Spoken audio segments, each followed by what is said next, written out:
Hi అండి, అందరికీ నమస్కారం. Welcome back to my channel moms food eating kids. మీకు నోటికి ఏమీ తినబుద్ధి కానప్పుడు ఏదైనా హెల్దీగా రోటి పచ్చడి ట్రై చేద్దాం అనుకున్నప్పుడు ఇలా ట్రై చేయండి. పాలకూర గోంగూర వేసి చాలా బాగుంటుంది. ఇలా చేసి పెట్టుకున్న పచ్చడి వారం రోజులైనా నిల్వ ఉంటుందండి, పాడవకుండా. ఫ్రిడ్జ్లో కూడా పెట్టాల్సిన అవసరం లేదు. ఇలా చేసుకున్న పచ్చడిని వేడి వేడి అన్నంలో వేసుకొని 2 టీ స్పూన్ల నెయ్యి వేసుకొని తినండి. అంతే, ఇంకా ఏ కూరతో అవసరం ఉండదు, అంత బాగుంటుంది ఈ పచ్చడి. ఒకసారి ట్రై చేయండి. అందుకోసం ముందుగా ఒక కడాయిని తీసుకొని దానిలోకి 1 టీ స్పూన్ ఆయిల్ వేసుకొని, ఇక్కడ నేను ఒక 15 ఎండుమిరపకాయలు వేసుకుంటున్నాను. మీ కారానికి తగ్గట్టుగా వేసుకోండి. అలాగే ఒక రెమ్మ కరివేపాకు వేసుకొని మంటని లో టు మీడియం ఫ్లేమ్లో పెట్టుకొని ఇలా మంచి రంగు వచ్చే వరకు వేయించుకోవాలి. చూసారా, ఈ ఎండుమిరపకాయలు ఇలా కొంచెం వేగిన తర్వాత 1 టీ స్పూన్ జీలకర్ర, 1/2 టీ స్పూన్ మెంతులు వేసుకొని మెంతులు మంచి రంగు వచ్చే వరకు వేయించుకోవాలి. ఇలా అన్నీ వేగిపోయిన తర్వాత ఇప్పుడు వీటన్నిటిని తీసి ఒక ప్లేట్లో పెట్టి చల్లార పెట్టుకోండి. ఇప్పుడు మళ్ళీ అదే కడాయిలో 1 టేబుల్ స్పూన్ నూనె వేసుకొని ఇలా సన్నగా తరిగి పెట్టుకున్న పాలకూరని వేసుకోవాలి. 2 గబ్బిళ్ళు వేసుకోవాలండి గట్టిగా. చూసారా, నేను చూపిస్తున్నట్టు వేసుకోండి. అలాగే ఇలా గోంగూరని బాగా కడిగి పెట్టుకొని 1 గబ్బిడి నిండా గోంగూర, అలాగే 3 మీడియం సైజ్ టమాటాలని ఇలా చిన్న ముక్కలుగా కోసుకొని వేసుకొని ఇదంతా బాగా కలిసిపోయేటట్టు కలుపుకోండి. ఇలా అంతా కలుపుకున్న తర్వాత ఇప్పుడు మూత పెట్టి ఈ ఆకుకూర టమాటాలు బాగా మగ్గే వరకు ఉడికించుకోవాలి. ఇలాగా మధ్య మధ్యలో మూత పెడుతూ తీస్తూ బాగా కలుపుకుంటూ ఉడికించుకోవాలి ఈ టమాటా ఆకుకూర మెత్తబడే వరకు. చూసారా, ఇలా కొంచెం మెత్తబడిన తర్వాత ఒక 1/2 టీ స్పూన్ పసుపు, 1 టీ స్పూన్ ఉప్పు వేసుకొని ఇదంతా బాగా కలిసేటట్టు కలుపుకొని మళ్ళీ మూత పెట్టి మగ్గించుకోవాలి. చూసారా, ఆకుకూర టమాటా ఇలా మెత్తగా మగ్గిపోయిన తర్వాత ఇప్పుడు స్టవ్ ఆపేసి దీన్ని పక్కన పెట్టేసుకోండి.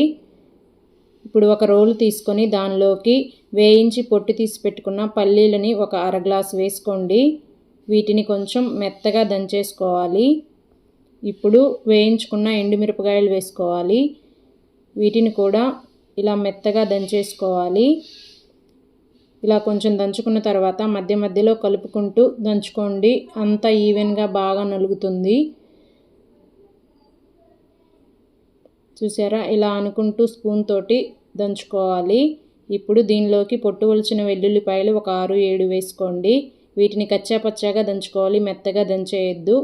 ఇవి కొంచెం మెదిగిన తర్వాత ఉడికించుకున్న ఆకుకూర అంతటిని వేసుకొని ఇలా అనుకుంటూ ఈ ఆకుకూర టమాటా కొంచెం మెత్తగా అయ్యే వరకు ఇలా దంచుకోవాలండి. మరి మెత్తగా చేసేయద్దు, అంత బాగోదు పచ్చడి అనేది. ఇలా మధ్య మధ్యలో కలుపుకుంటూ స్పూన్ తోటి ఇలాగ కొంచెం రుబ్బుకున్నట్టు అనుకోవాలి. అంతే, పచ్చడి రెడీ అయిపోయింది. ఇప్పుడు టేస్ట్ చూసుకొని మీ రుచికి సరిపడా ఉప్పు ఇక్కడే వేసుకోండి. నేను ఇక్కడ 1 టీ స్పూన్ వేసుకుంటున్నాను. ఈ ఉప్పు పచ్చడి అంతా కలిసిపోయేటట్టు ఇలా రుబ్బుకొని దీన్ని అంతటిని ఇప్పుడు తీసి ఒక ప్లేట్లో పెట్టి పక్కన పెట్టేసుకోండి. ఇలా అంతా పెట్టుకున్న తర్వాత ఇప్పుడు ఒక కడాయిని తీసుకొని దానిలోకి 2 టేబుల్ స్పూన్ల ఆయిల్ వేసుకోండి.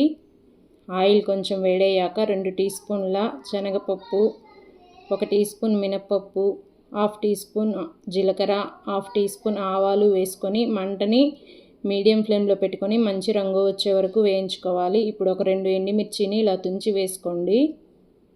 ఇవి కూడా కొంచెం వేగాక దంచి పెట్టుకున్న ఒక 4-5 వెల్లుల్లిపాయలని వేసుకోండి.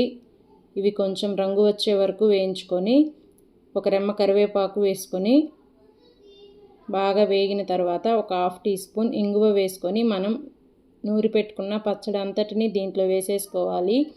ఇలా అంతా వేసుకున్న తర్వాత పోపు పచ్చడి అంతా బాగా కలిసిపోయేటట్టు కలుపుకొని ఒక 2 నిమిషాలు సిమ్లో పెట్టి ఉడికించుకోండి. చూసారా, కొంచెం ఆయిల్ అనేది ఇలా పైకి తేలాలి. ఇప్పుడు స్టవ్ ఆపేసేయండి. అంతేనండి, పచ్చడి రెడీ అయిపోయింది. మీరు మీ ఇంట్లో ట్రై చేసి నచ్చితే ఒక లైక్ చేసి మీ ఫ్రెండ్స్ అండ్ రిలేటివ్స్కి షేర్ చేసి నా ఛానల్ని సబ్స్క్రైబ్ చేసుకోండి. Thanks for watching.